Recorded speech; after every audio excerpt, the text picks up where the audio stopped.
नमस्कार दोस्तों, हमारे 3D ज्योमेट्री के दूसरे वीडियो में आपका स्वागत है, जहां पर हम लोग निकालने वाले हैं इक्वेशन ऑफ प्लेन। जी हां, तुरंत समझते हैं कि प्लेन होता क्या है। प्लेन मतलब अगर ये बोर्ड है तो ये प्लेन है मेरे लिए, अगर मैं इस हाथ को प्लेन मानूं तो ये प्लेन है मेरे लिए। अब इससे परपेंडिकुलर कोई लाइन गई है तो इसको बोलेंगे प्लेन के नॉर्मल कोई लाइन गई है। अगर ये मेरा प्लेन है तो इसके परपेंडिकुलर मेरी लाइन कुछ इस तरफ से जाएगी।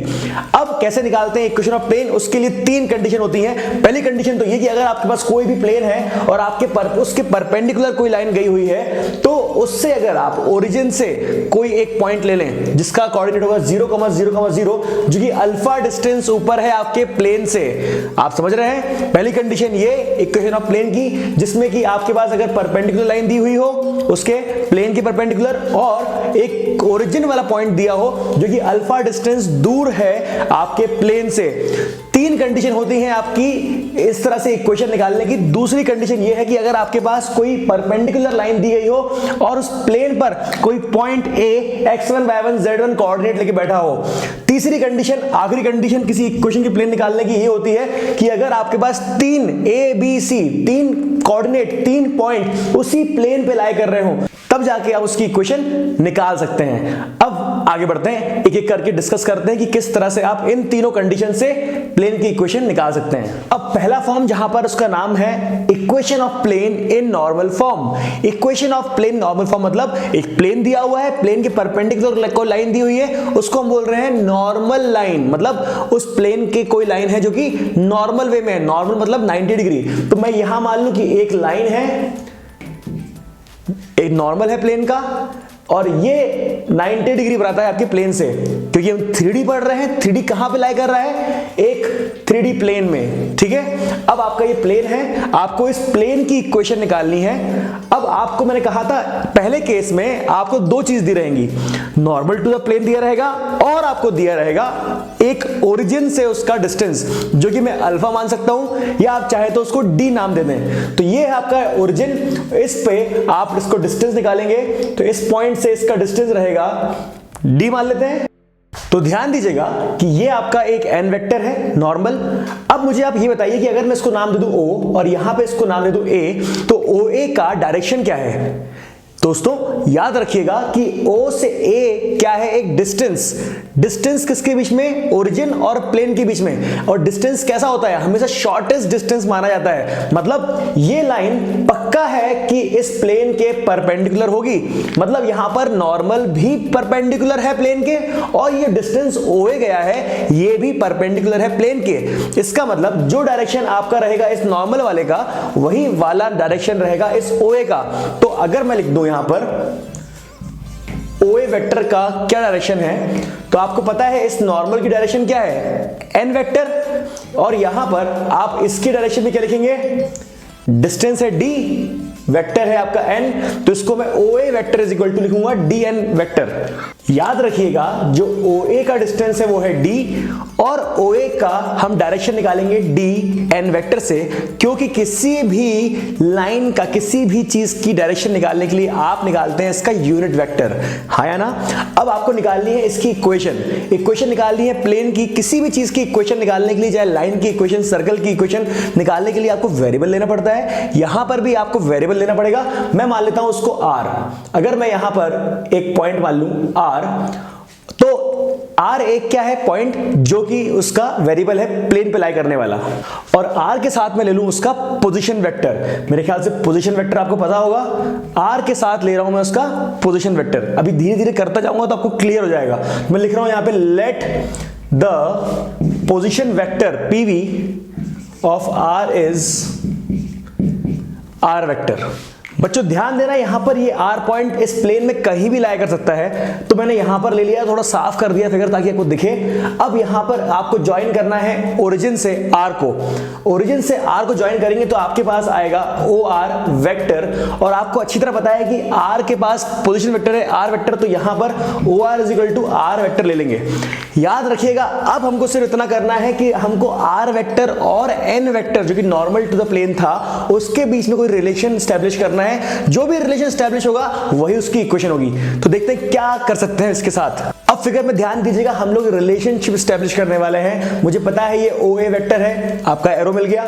मुझे पता है ये AR वेक्टर है, आपको इसका एरो मिल गया। आपको समझ में आ गया कि यहां पर इसका टेल और इसका हेड मीट कर रहा है। और आपको पता है कि आपके पास तीसरा वेक्टर है OR वेक्टर। तो अब OAR में आप क्या ट्राइंगल एडिशन रूल लगा सकते हैं? जी हाँ, लगा सकते हैं। और आपके पास आएगा यहां पर AR vector is equal to OR vector minus OA vector, क्योंकि आपको पता है कि आपके पास ये है OA vector plus AR vector, OA vector plus AR vector is equal to OR vector. लेकिन मुझे निकालना AR की वैल्यू है, इसलिए मैंने उसको इस तरफ भेज दिया माइनस साइन में। अब बताइए OR वेक्टर है क्या आपके पास? OR वेक्टर है आपके पास R वेक्टर, और OA वेक्टर क्या है मेरे पास? DN vector. अब आप बताइए मुझे OA और AR में क्या रिलेशन है? जी हाँ, OA vector is perpendicular to AR vector. जी, अब जब OA vector is perpendicular to AR vector है, तो क्या मैं सकता हूं कि AR vector dot product of OA product is equal to 0? क्या मैं ये बोल सकता हूं कि AR वेक्टर का डॉट प्रोडक्ट OA वेक्टर के साथ 0 आएगा? जी हां। तो जब आप AR वेक्टर और OA वेक्टर का डॉट प्रोडक्ट निकालते हैं और वो दोनों परपेंडिकुलर होते हैं, तो आपका आंसर आता है 0। अब आपको सिर्फ और सिर्फ इसकी वैल्यू सब्स्टिट्यूट करनी है। AR वेक्टर की वैल्यू है क्या? R vector minus DN vector into OA vector क्या है? आपका OA वेक्टर फिर से DN वेक्टर। आपको पता है कि D क्या है? D डिस्टेंस है, मतलब एक रियल नंबर है। वो D यहां पर नीचे आ जाएगा, तो 0 डिवाइड बाय D 0। और आपको पता है बचा क्या? अब जब आप n वेक्टर को ब्रैकेट के अंदर मल्टीप्लाई करेंगे तो आपको मिलेगा n वेक्टर मैग्नीट्यूड क्या है? 1। तो n vector into n vector क्या होगा? 1। तो आपके पास सिर्फ और सिर्फ बचा r vector n minus d equal to 0। और यही होती है आपकी इक्वेशन ऑफ प्लेन। एक बार दोबारा रिवाइज करते, क्या किया हम लोगों ने? हमने एक प्लेन लिया, प्लेन पे एक परपेंडिकुलर मतलब नॉर्मल ली, और एक हमने पॉइंट लिया जो कि ओरिजिन से डिस्टेंस रखता था d। अब आपने क्या किया? सिर्फ और सिर्फ आपने इस नॉर्मल के वेक्टर मतलब n वेक्टर का और जो आपने ज्वाइन करके बनाया था अपना R वेक्टर, उसके बीच में रिलेशनशिप स्टैब्लिश किया और ये हमारे पास आ गया। प्लीज इसको नोट कर लीजिए। उसके बाद हम करते हैं हमारे बाकी दो कंडीशंस पे कैसे निकालते हैं इक्वेशन ऑफ लाइन। तो दोस्तों, जो हमने पहला कंडीशन पढ़ा है, जिस तरह से आपको एक प्लेन में कोई नॉर्मल दिया रहेगा और एक डिस्टेंस दिया रहेगा d दूर ओरिजिन से, उसी का अपन कार्टेशियन फॉर्म पढ़ लेते हैं। कार्टेशियन फॉर्म लेने के लिए आपको लिखना पड़ेगा पहले कि हमारी नॉर्मल इक्वेशन क्या है। नॉर्मल फॉर्म हमारा ये होता है r vector n cap is equal to d। मैंने शायद पिछले क्लिप में n कैप की जगह n वेक्टर लिख दिया, तो प्लीज इसको सही कर लीजिएगा। लेकिन आप देखिएगा कि n वेक्टर को किस तरह से हम n कैप में कन्वर्ट कर सकते हैं, मतलब यूनिट वेक्टर में किस तरह कन्वर्ट कर सकते हैं। तो आपको पता है कि r वेक्टर और अगर n कैप को मैं लिख दिया ai plus bj plus ck, तो यहां पर आप n कैप कैसे लिख सकते हैं? ai plus bj plus ck equal to d। अब r वेक्टर दिया हुआ है, अब वेक्टर फॉर्म को कार्टेशियन फॉर्म में किस तरह कन्वर्ट करेंगे। अब बात करते हैं r वेक्टर की। r वेक्टर क्या है आपके पास? r वेक्टर यहां पे आपको दिया हुआ है, इसको हम क्या मान सकते हैं? x y z के फॉर्म मान सकते हैं। तो यहां पर क्या आएगा? xi plus yj plus zk। Yes, तो यहां नोट कर लेते हैं।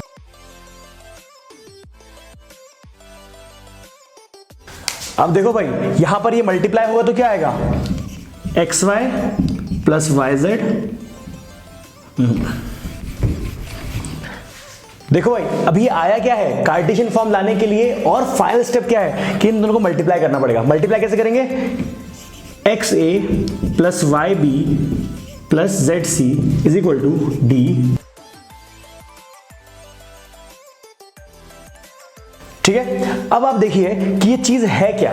ये आपको किसी और चीज के फॉर्म से रिलेट करवा रहा हूं मैं। ये तो हो गया आपका इतना कार्टेशियन फॉर्म, लेकिन अगर मैं ये root over A square plus B square plus C square इस तरफ भेज दूं, तो आपको लगता नहीं है क्या कि ये डायरेक्शन कोसाइंस की तरफ बढ़ रहा है? क्योंकि अगर मैं इस लाइन का डायरेक्शन रेशियो निकालूं तो आएगा ए बी सी, और अगर मैं बात करूं डायरेक्शन कोसाइन की तो वो होगा एल एम एन। और आपको पता है कि वो एल एम एन क्या होता है? अगर मैं यहां नीचे भेज दूं तो ये मेरा बन जाएगा a by root over A square plus B square plus C square, b by root over A square plus B square plus C square, c by root over A square plus B square C square, जो कि होती है मेरी value l m n की।